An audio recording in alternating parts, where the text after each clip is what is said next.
They'll live much, much longer in a vase full of ice, cold water. So tell me about yourself. It must be fascinating being a sea critter. SpongeBob? Oh, there's the cookies. Be right back.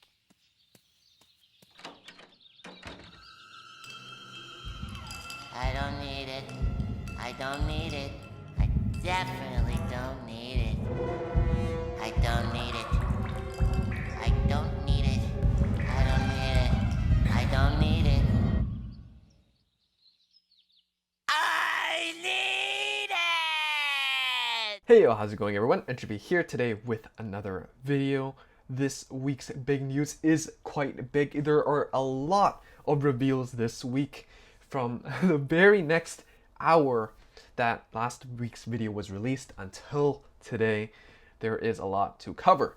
So I guess without further ado, let's cover what is going on with JP, what is going on with Global, and let's get things set up as we move into the next set in 1 to 2 days. So I can't wait to see more, and let's get going with some JP news. Now, moving on from the easel reveals from last week, we see some unlockers. Now, these cards, fun fact, used to be box toppers promos that came along with Brilliant Strike BT14, but they have gotten some really good buffs. So let's just go over them. Seal Dragon Georgette, Double Rare Kagero, 11k. Limit Break 4, when this attacks a Vanguard, it gets +5 for each of your opponent's grade 2 rearguards, so it's a Seal Dragon support. And if your opponent has 2 or more, it gets crit +1. So it's a crit pressure option. And in addition, very nice, on place a Vanguard rearguard circle now, unlock 1 card. So I think the skill is actually decent, you know, better stats. You can unlock fluidly Vanguard rearguard, so that's really nice. We have something similar for Narukami, Gravity Bolt Dragon. Even the art is very similar. 11k, when you draft check a grade 3, +1, retire one of your opponent's front row rearguards and get +5. Vanguard rearguard circle, when placed, unlock 1 card. So this is definitely less splashable because Eradicators want Eradicator name. This skill is when drive check grade 3, retire front row, which is quite rare unless your opponent, you know, you're ignoring your opponent's intercepts, or your opponent left a grade 3 or grade 1 in the front row. Counterblast is kind of hefty in Narukami, but still, on place unlock 1 is nice. Knight of Extravagance Toulouse, Double Rare Royal Paladin, 11k. If you have exactly 4 rearguards, Soul Blast 1, Counterblast 1 to call a card, any card from your deck, to an empty rearguard circle. So this is a nice option on the Vanguard circle, and Vanguard rearguard circle on place unlock 1. And lastly, Goddess of Law Justitia, hard to pronounce, a rare this time for Genesis. Limit Break 4, once per turn, Soul Blast 3 to have 3 of your rearguards get +5. So it's very reminiscent of Soul Saver Dragon. And Vanguard Circle, Rearguard Circle, on place, unlock 1. So these 4 are all on place, unlock 1s. Personally, I don't think you'll play 4 of these in most decks. However, as that 13th card, this can come in handy. Personally, some of these are pretty mediocre. Gravity Bolt is pretty mediocre, but some of them are actually alright as a ride target. Like Toulouse is alright, and Georgette is actually okay. So I think that these cards are generally going to be your 13th grade 3 that one of, but definitely if you are seeing a lot of Link Joker on the ladder, these are great options to tech into your deck. Alright, moving on to the reverse side of things, we have Dauntless Dominate Dragon Reverse DDDR. So Limit Break 4, once per turn, you can lock a rearguard to get the following abilities. Vanguard Circle, when you drive check a grade 2 or less, retire one of your opponent's grade 1 or less rearguards. In addition, when your opponent's rearguard is retired with this card skill, you get +5. And lastly, it is cross-ride with the Break Ride Dauntless Drive Dragon that we're all familiar with. So this card has a decent synergy with Dauntless Drive. You get to basically restand with Dauntless Drive, so you get 4 drive checks. So you have a great chance of hitting triggers, and if not, you get to retire opponent's rearguards. One thing to note is that with the restriction of retired grade 1 or less, you know, if you whiff multiple triggers unless your opponent has a full board of grade 1 or less. It's going to be hard to come by. Another difference between the TCG and Zero is that you have less grade 1 or less units. In the TCG, you'd have guaranteed 16 triggers, 16 grade zeros in your deck, plus usually 13, 14, 15 grade 1s. So that's more than half your deck. However, in Zero, grade 1s count is only 13 of your 40 card deck. So that's like a third of your deck. So third versus half, I'd say you're going to have less retired targets, but each retire is more significant because there's just a lower grade 1 count. Less boosting options mean less retaliation opportunities, so there are some opportunities for reverse, but I'm not too confident myself. Next, we have Dominate Drive Dragon. So Dominate, instead of Dauntless Drive Dragon, it's Dominate Drive Dragon. So taking the name from the reverse. It's basically a 9+3, so nothing special. And we have Dragon Knight Niche Shot. Now Niche Shot is on hit, Camelast 2, draw 1. I don't know if you're going to see a lot of this card, but on hit, Camelast 2, draw 1s are always an option. It's always better to have than not have. Kagero traditionally does have some issues generating card advantage outside of the end, so maybe this is an option that we will see in play, especially in Zero where you won't add your drive checks to your hand. Next up, we have some Liberator stuff. Red Rainbow Liberator Balin. Common 9k, when your Blaster Blade Liberator rearguard is placed, if your Vanguard is Liberator, this unit gets +5, so it's a 14k attacker on place Blaster Blade Liberator, and this is more consistent than you'd expect because both old and new GAN slots are just for Blaster Blade Liberator, but a 14k attacker might not be the most valuable unit in this crowded grade 2 slot. Next up, we have White Rainbow Liberator Balin. Now Balin is honestly a much better card in comparison to its grade 2 companion. 7k, when your Blaster Blade Liberator is placed on the same column, if your Vanguard is Liberator, you can countercharge 1. This is great. You get to unflip with Liberators. Liberators use a decent amount of counterblast, and it synergizes well with Blaster Blade Liberator, basically making its cost counterblast 1. And lastly, Liberator of Bonds GAN slot Zenith. This is a great card. Again, triple rare. Limit break 4. When this attacks a Vanguard, you can counterblast 1, put a rearguard on the bottom, put a rearguard to the bottom of your deck, do top call, and that unit get +10. So whatever you're calling, it probably will hit numbers. In addition, on the rearguard circle, when it's placed from deck, you can return it to your deck to call a Blaster Blade Liberator from your deck. And if you don't have one in your deck, you can call it from the drop zone. In addition, it's a cross break ride. So I think this is really nice. Of course, it doesn't really populate your board in order to take advantage of GAN slot that well, but being able to multi-attack consistently, not requiring on hit, is definitely a huge plus for Gold Paladin. Being able to return itself to the deck, which is completely new, is very reminiscent of the GAN slot. So I really love that they designed to keep the soul of the card itself. And searching Blaster Blade Liberator from your deck or your drop zone, reminiscent to the Liberator GAN slot, is great. It's amazing. I personally think that this card is probably a 4 of as a heal trigger moving forward into the future sets as well for Liberators, because it is a returning trigger. I think that this card even has opportunities in a non-Liberator deck simply because its own skill itself doesn't require a Liberator name. And also, you can always tech in 1 or 2 Blaster Blade Liberators and get away with it because you can pick it up from the deck or your drop zone. So returning triggers are great. You don't really have that option in any other gold list right now. So I definitely think that Zenith has the opportunity to become a staple for Gold Paladins.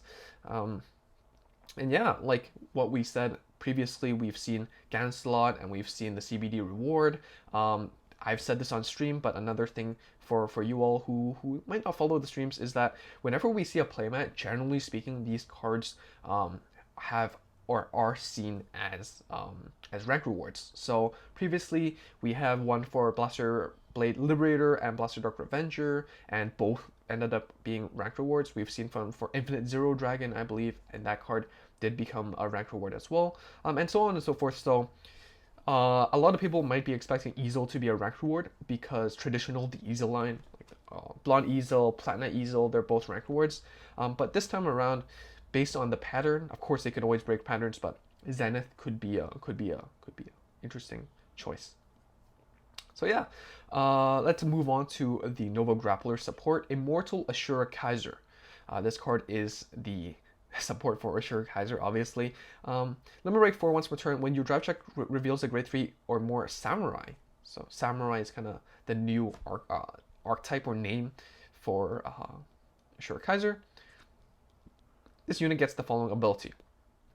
Vanguard Circle, at the end of the battle, counterblast 2, discard 2 cards from your hand to send itself and one of your rearguards to draw 2 cards, and this unit gets plus 10.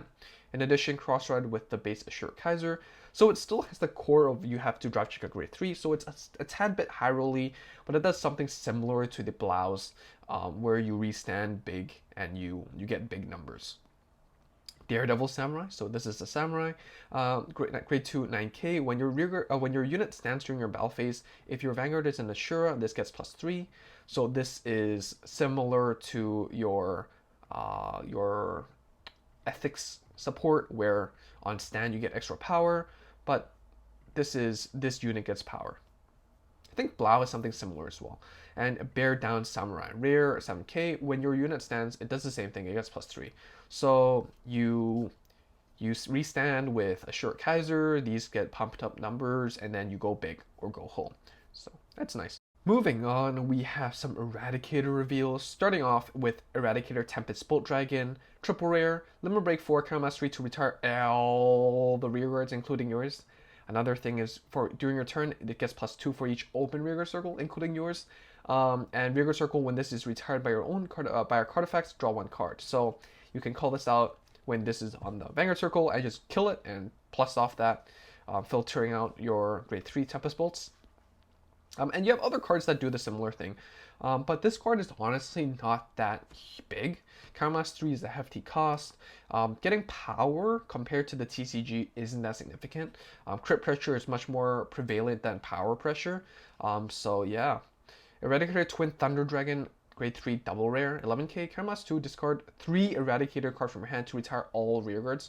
If 3 or more were retired, plus 2 crit. When your opponent's rearguard is retired by your card effect, gets plus 3. And rearguard circle, when retired by your own card effect, draw 1. So they both try to do similar things. This is cheaper because you don't need to discard 3, but it loses out on the crit pressure. And this one gives you crit pressure plus 2, 2+2 crit if you discard 3. So they're both about making a big splash and zapping everything on the board. But are they really, really huge? We will have to see. Next up, Eradicator Ignition Dragon, 11k. This is the new break ride for Eradicators, by the way. When rolled upon, counterblast 1, give plus 10. Retire 2 of your opponent's rearguards at random with priority to the back row. Then, if your opponent has 1 or less rearguards, countercharge 1. So I think the countercharge is new, because they won't let you pick which 2 to retire. And in addition, if you have more rearguards than your opponent, it gets plus 3. I think that this card is alright. I think Vowing Sword is still going to be better because retiring front row consistently means that you're breaking up your opponent's defenses for endgame. Ignition Dragon does synergize better with Twin Dragon or Tempest Bolt Dragon, because you're getting more power with each rearguard circle or retire. But again, compared to the Gauntlet Buster, Vowing Sword, Descendant build, Eradicator future support right now seems pretty mediocre. Not because they're not good, but because comparably, relatively, they're not the most amazing, the most flashy, you know. And lastly, Deadly Eradicator OA. I think this card is definitely a great addition. This is the Eradicator that you should pay attention to.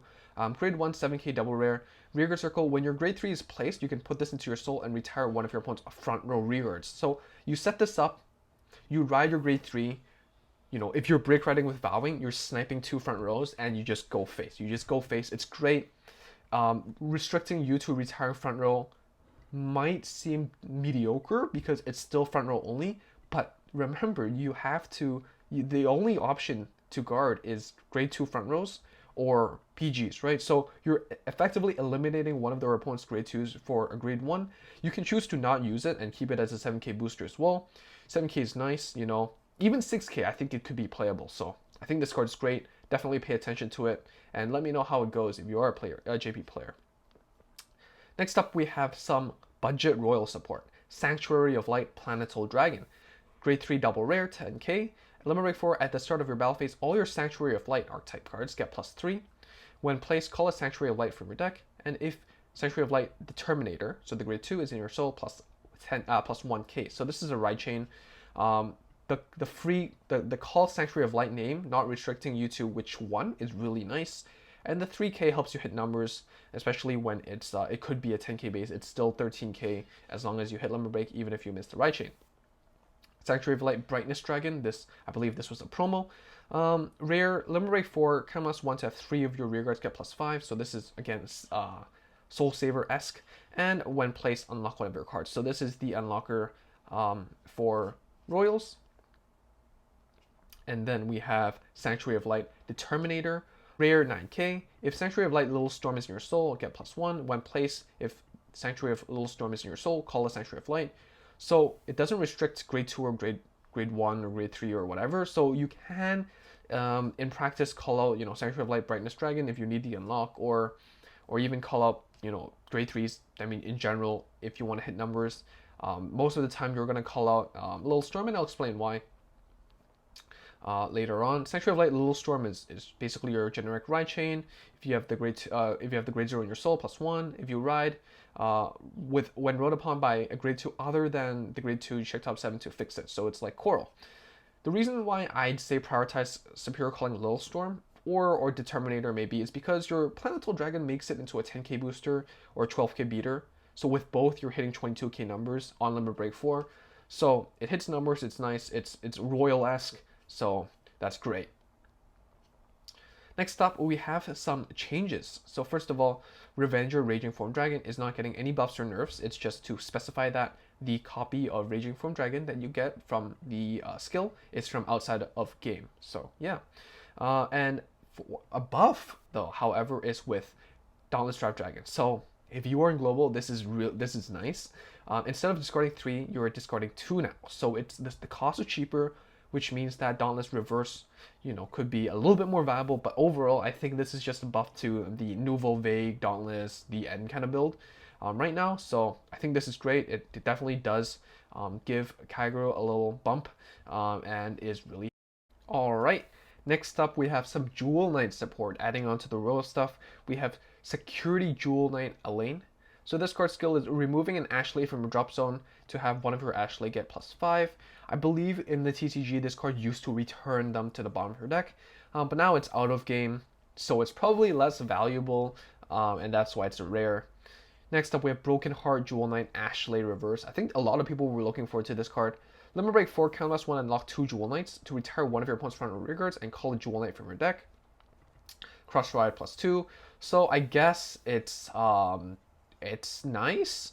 You're retiring front row, you're superior calling, any Jewel Knight you want. But the Lock 2 and the Caramelast might be a little hefty, but overall still a great addition. And we have Banding Jewel Knight Miranda. Rearguard Circle, if your Vanguard's Ashley, get +2, so it hits 11k numbers, so it hits grade 3s, most grade 3s. And in addition, when this hits the Vanguard, if your Vanguard is an Ashley, choose one of your new units and get +3. In addition, if all your cards in your deck are Jewel Knights, look at the top 3 and add one to your hand. So I think this is really interesting. Even by itself in a Jewel Knight like deck, it's great. It's an 11k hitter. But if you are playing the pure build, then it'll grant you +1. The reason why I think this is really interesting is because I think that most Jewel Knight builds are playing the Ganslot and the Blaster Blade, because you're having a returning trigger and you're also having a retire option at the cost of Counterblast 2. Now, I don't know if the +1 is big enough in order to replace that returning heal trigger, but you have the front row retire with Ashley Reverse. So this is something that I think definitely needs testing. Is the pure build worth playing now that there's Miranda and Ashley Reverse? I think that's really interesting, and let me know down below what your thoughts are, especially because I'm not a Jewel Knights player. I've never played the deck, so I think I don't really have a full picture of this cards and the implications, but I definitely think that it's very interesting to think about. Next up, new campaign, Minerva's Feather Accessory. So this is very similar to the Nebula Lord Dragon Link Joker Invasion event, where you will be able to exchange for triple rares, guaranteed triple rare packs, and more. So we will get into it more. You will get like titles, you can trade for triple rares, and all that good stuff.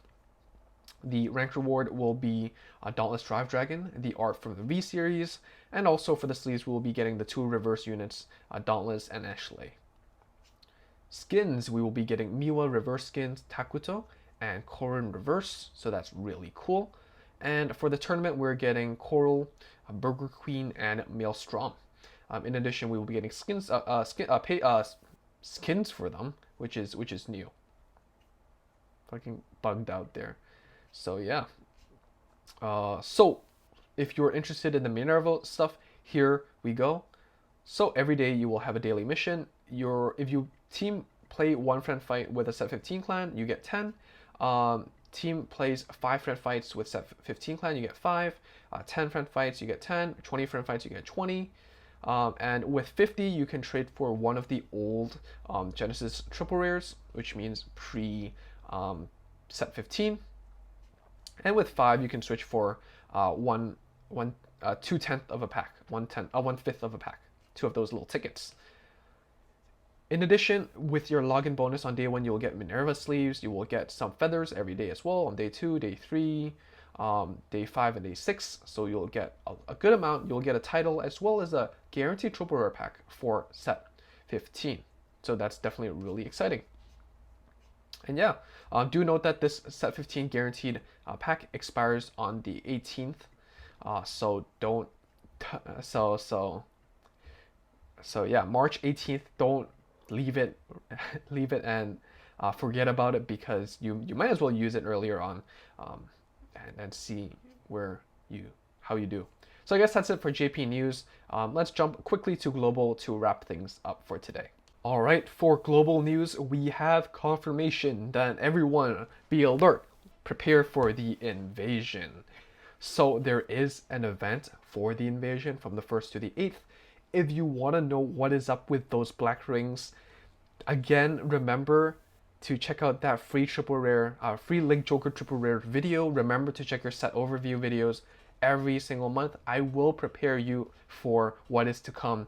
And yeah, I think it's really surprising because I've uploaded the video and a lot of people are still asking these questions. So if you are seeing this and you know people that aren't seeing this, remember to share this info. Even if you're not interested in gameplay, I think the news is absolutely worth it, so you know what you should expect.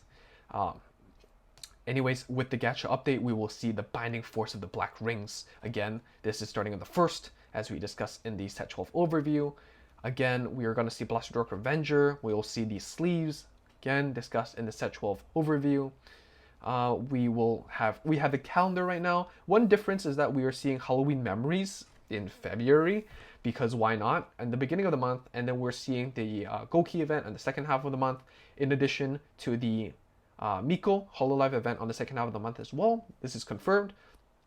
So, again, as usual, as discussed in the set overview, usually the clan events are in the second half of the month for Global. So this is nothing too big. I think it definitely hurts Grand Blue's viability, because it definitely is much more comfortable this month than next month and then moving thereafter. So you have less time to play Grand Blue at a better position in the meta. But overall, if you are Grand Blue main, this still sucks because you have to wait 2 more weeks compared to your JP peers. So, but I guess it's better than not having it at all.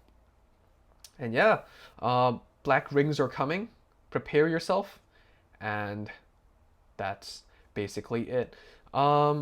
Nothing too big for this week in Global, since a lot of the stuff you are supposed to be expecting from JP from the JP end anyway. So if you want to know what my reaction for the Global stuff from 3 months ago was, go check out Big News 3 months ago. And if you haven't checked out the most recent video, I am going to be doing a live stream, a live 300 plus 400, 500, maybe even 600 pack opening for set 12. I've been waiting for this set for 3 months now, ever since it got released in JP. I've been looking forward to playing Revengers. I've been looking forward to playing Link Joker. I've been looking forward to play Ethic Traverse.